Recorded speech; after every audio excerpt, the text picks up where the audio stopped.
Welcome back to the channel, fellow renegades. It's Abe Dominus New, back again with more 40k content, and this time we're reviewing Dropsite Massacre by John French. The Dropsite Massacre was pretty awesome.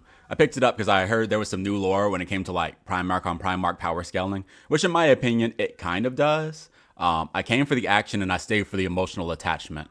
After all, who doesn't get a little teary-eyed when gigantic humanoid living weapons with daddy issues, they embrace and they fight and they hate each other. Plus, I get the return of a lot of characters that I missed since I finished the Horus Heresy. I swear all my favorite characters are back, and whether they're in a big role or not, John French did a great job of making it seem like it's connected to the first 5 books of the Heresy. This would have been the perfect pickup spot right after Flight of the Eisenheim and Fulgrim. It doesn't reiterate things. So if you're looking for like the rematch between Ferris and Fulgrim, you might as well go read Fulgrim because he's not going back to that. Though it does give it a little bit more context actually. Dramatic irony is used a lot and probably better in some parts than the others. Don't forget to like and subscribe because if you don't, I'll call your favorite Primarch a hoe. Except for that one. I really don't want the smoke. Seeds of Terra had many different points of view. Early in the book, this is not too bad of a way to narrate because we're dealing with a lot of different characters that we already know. It's mostly first captains, now that I think about it. Mallegus the Twisted, Karn the Bloody, Engopash, and Abaddon are some of the best point of view when it comes to the Traitor Legions. The operations and the setup before the actual battle are a lot of the first book, and there is a bunch of conflict, of course, because the traitors are a mess. On the other hand, the Loyalists mostly get Primarch point of view. The main reference being Lord Common Raven himself, Corvus Corax. He's actually probably one of my least favorite Primarchs, but it's not that I don't like Ravencrow Never Smiles.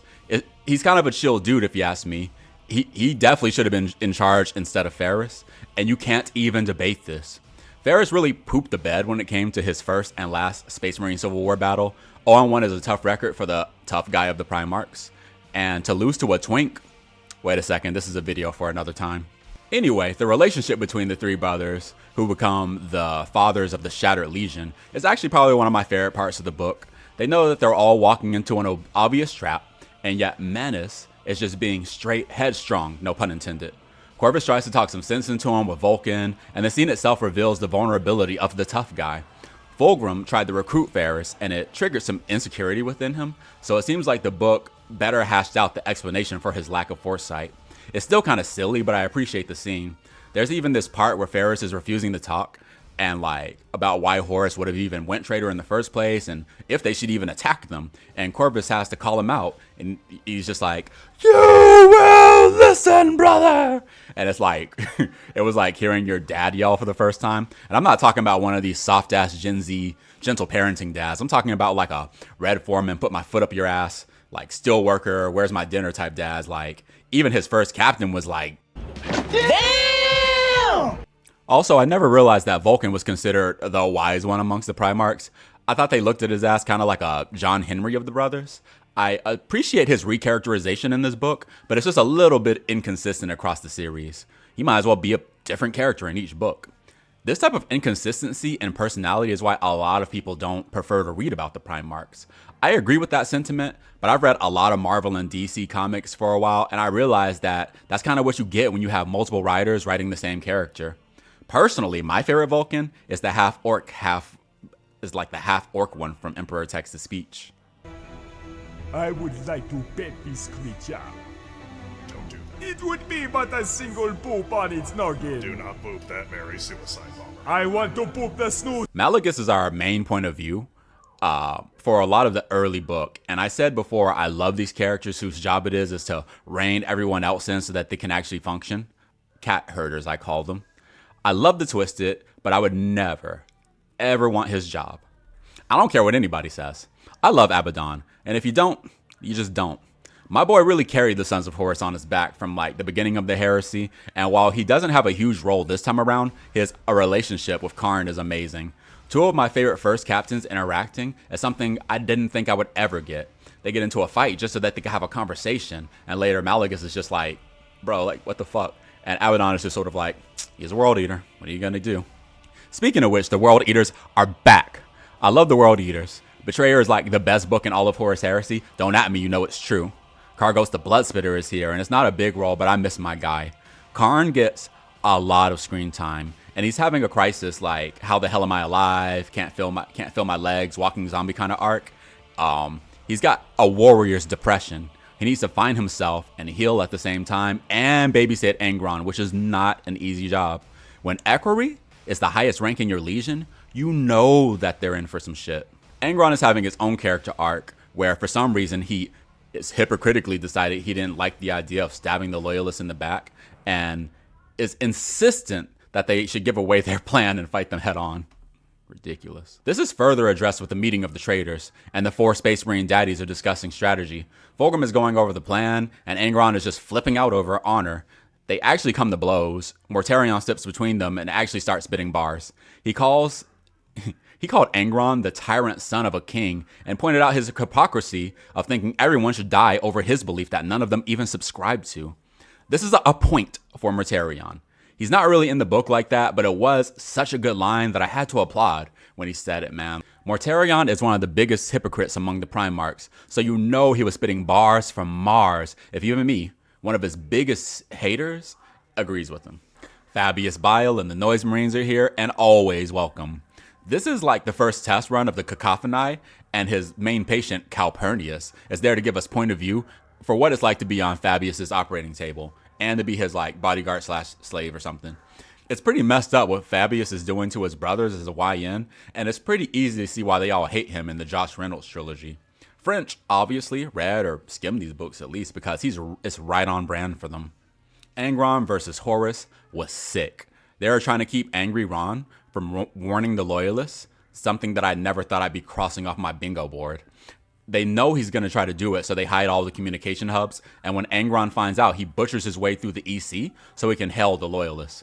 Karn follows and tries to stop him, but he fails, and the Lupercal himself shows up to stop him, and they have a pretty sick duel, during which Angron yells, "Why is there never a choice?" And Horus replies, "We are not given choices, Angron. We win them. We make them ours by blood and blade, so take yours now." An amazing scene. I love OG Horus so much. I love him so much more than Chaos Puppet Horus, and they really got to give us that Primarch novel, dude. Like, I need it in my little traitor life. Alpha Legion are Alpha Legion, and I love them. I still don't know what side they're on. Apparently no one knows, but, you know, I don't even think they know. Nobody knows about Omegon, even Horus, and they even, like, talk to him at the same time over the comms without, like, giving away their identities. There are point of view from other human agents of the Hydra, like Ada, and you even get Ingo Pesh just doing some of the most dirty shit to the loyalists and traitors alike. I think we can lean towards loyal a little bit, but at the same time, if I got shot by an Alpha Legionary, you would have a hard time convincing me that they were on my side. Legio Mortis is here, and it's kind of like how it should have been in their book. I really didn't like the book Mortis, because it was really about Legio Ignis, but now we actually have some point of view. There's a little part where a Precepts is being taken over by his war machine, Dias Irae, and a ghost of an ally that he killed is like taunting him, and it's quite disturbing. Near the end of the book, it alludes a lot to the fact that they're going to fall to chaos, and I really would have preferred this over that book. The third bar of the book is confusing and chaotic. The actual battle is all over the place, and there's a ton of POV, and it's just really hard to keep up with. On one hand, it's good because it really captures the chaos of how insane Isvan 5 is, and I love the dramatic irony of knowing that the second wave of Night Lords, Iron Warriors, etc. are going to come and obliterate them. Like watching a horror movie, you know the girl is going to die, but you can't warn her. You better thank Dave Chappelle. Go ahead. Thank you, Dave, and I like your show. Run, big Ruffy, I like get some help! Yeah, kind of like that. Cassius is kind of cool. He's a Salamander Dreadnought that fought with Horus back in the day. In fact, they're really friends. Now he's walking into the beginning of the Horus Heresy, and he doesn't really know what to think. He knows that he has a duty, and it's pretty heartbreaking that he's got to go and try and kill his old friend. I love the flashback with him and Horus because he expected so much out of him, and you can tell that his disappointment is immeasurable. There are so many cameos. Most of them are inconsequential, but we see all sorts of first captains and named characters who will play a much bigger role later on. One of my favorites being Foryx of the Iron Warriors. Oh, and there's a little bit of Night Lord scheming sprinkled in there, Ave Dominus Nox. A little something something for the Edgelord fans. Mortarion and Vulcan actually fought to an apparent stalemate, and this is the kind of like... And this kind of like flips the Primarch power scaling on its head. I really think people watch too much anime and not the good ones. And all they think when it comes to power battles is, ooh, Primarch stronger because of power level. No nuance or anything of the sort. I really like to think of Primarch battle on a spectrum, like matchups. You know, the environments, like even like what type of mental fatigue they're going through at the time. It should all play a part. I'm sure not everyone agrees, but I think when it comes to Primarch on Primarch violence, anyone can win any given Sunday. Especially, well, except Sanguinius. You cannot convince me that any of his brothers are touching him. Khorne and Karn have a moment. Karn is laying broken on the battlefield, and then he starts hearing the voice in his head like any good Chaos champion would. Khorne kind of provokes Karn into realizing who he is and what he was made for. And to get your axe and lock the fuck in is really one of the best parts of the book for sure, and Karn is one of my favorite characters. And will be. For forever. The end of the battle involves a POV character being dug out of the rubble by the Manflayer himself, and he's going to be an experiment, of course. Fulgrim approaches and presents the body of Ferrus Manus to Fabius as a little gifty gift. Fabius asks about the head. Phrasing, don't ask Fulgrim about his head. Fulgrim looks at the head in his head, dangling by his hair, and says, no, this is for somebody else. They all meet up with Horus, and Fulgrim presents Manus' head and bows. Horus holds it up for all the traders to see and yells, "Victory!" And that's kind of the end of the book. Dropsite Massacre by John French gets 9 out of 10 demon swords. It adds some really good context to one of the most important battles in all of Warhammer. And the only downside is that the later part of the book is kind of disorganized with a bunch of kind of pointless cameos.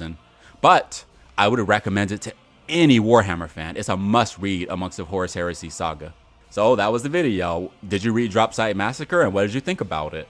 What score did you give it? Do you think it was a good addition? Do you think it was unnecessary? What do you think about the Alpha Legion? Are they loyal? Is Ferrus still a tool? Is Corvus that guy? Let me know your thoughts. Until next time, this is Ave Dominus Noob saying Ave Dominus Nox.